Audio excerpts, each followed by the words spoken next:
दोस्तों उम्मीद है तव्हां सभु हर ठीक हूंदो, शाद हूंदो, आबाद हूंदो। रपा कंदो त तव्हां हमेशह अहिड़े तरीक़े सां ख़ुशि हूंदो, शाद हूंदो, आबाद हूंदो। दोस्तों ॿ वीडियो मां ठाहिया आहिनि बिल जे मथां, त बिल अची वियो आहे तमामु घणो। उन जे करे आउं सुबुह शाम हिकु रूटीन ठाहे छॾी आहे त मां लाज़मी यूनिट चेक कंदो आहियां त केरु ॿाहिरि त कोन थो। उनजी मेन वजह इहा आहे त असांजो ट्रांसफार्म आहे तमामु परे। त तव्हांखे अॼु मां ॾेखारियां थो। त दोस्तो मां तव्हांखे ॾेखारींदुमि त ट्रांसफार्म असांजो केतिरो परे आहे। अगरि मां आहियां ग़रीब माण्हू, अगरि जेको विच ते कुंडी हणी थो वञे, को मसइलो थिए थो त असां वॾे ॾिज में पइजी वेंदासीं। इन जे करे थोरो एहतियात लाज़मी आहे। अगरि वापड़ा जूं तारूं घर जे नज़दीक हूंदियूं आहिनि त उनजो ख़ैरु आहे, माण्हू ॾिसंदो आहे, पर हे आहे तमामु परे। तव्हांखे अॼु मां ॾेखारियां थो तव्हांखे सुठे तरीक़े सां। हे ॾिसो दोस्तो,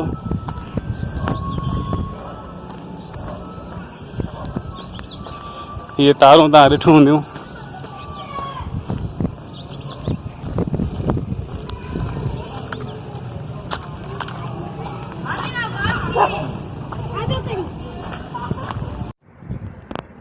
दोस्तो हीअ आहिनि असांजी कॉलोनी जूं तारूं। तव्हां ॾिसो त कहिड़े तरीक़े सां विखरियल आहिनि ऐं ज़मीन ते बिल्कुलु टच में। ख़ुदा न ख़ास्ता का बरसाति थिए थी, को तूफ़ान थिए थो त तारूं किरंदियूं आहिनि।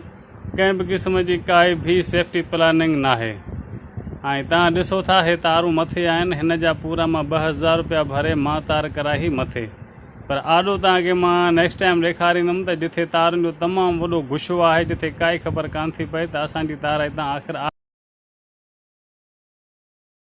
वापसी आहियां पंहिंजे घर। मां वठी आयो आहियां कैल्सी। गर्मी आहे तमामु शदीद। कल्हो की गर्मी एतिरी शदीद हुई जो मूंखे मुंहिंजे नंढे खे थी वियो हुयो बुखार।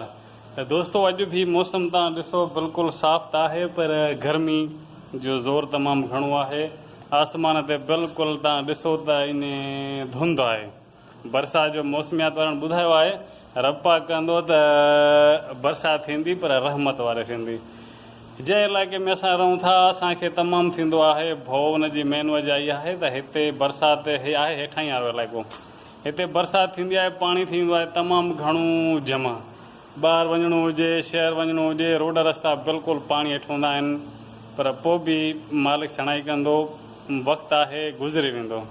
रपा कंदो त सभु खेर सां वक़्तु गुज़री वेंदो। दोस्तो इहो हुयो अॼु जो व्लॉग। उमेदु आहे तव्हां सभिनी दोस्तनि भाइरनि खे पसंदि ईंदो।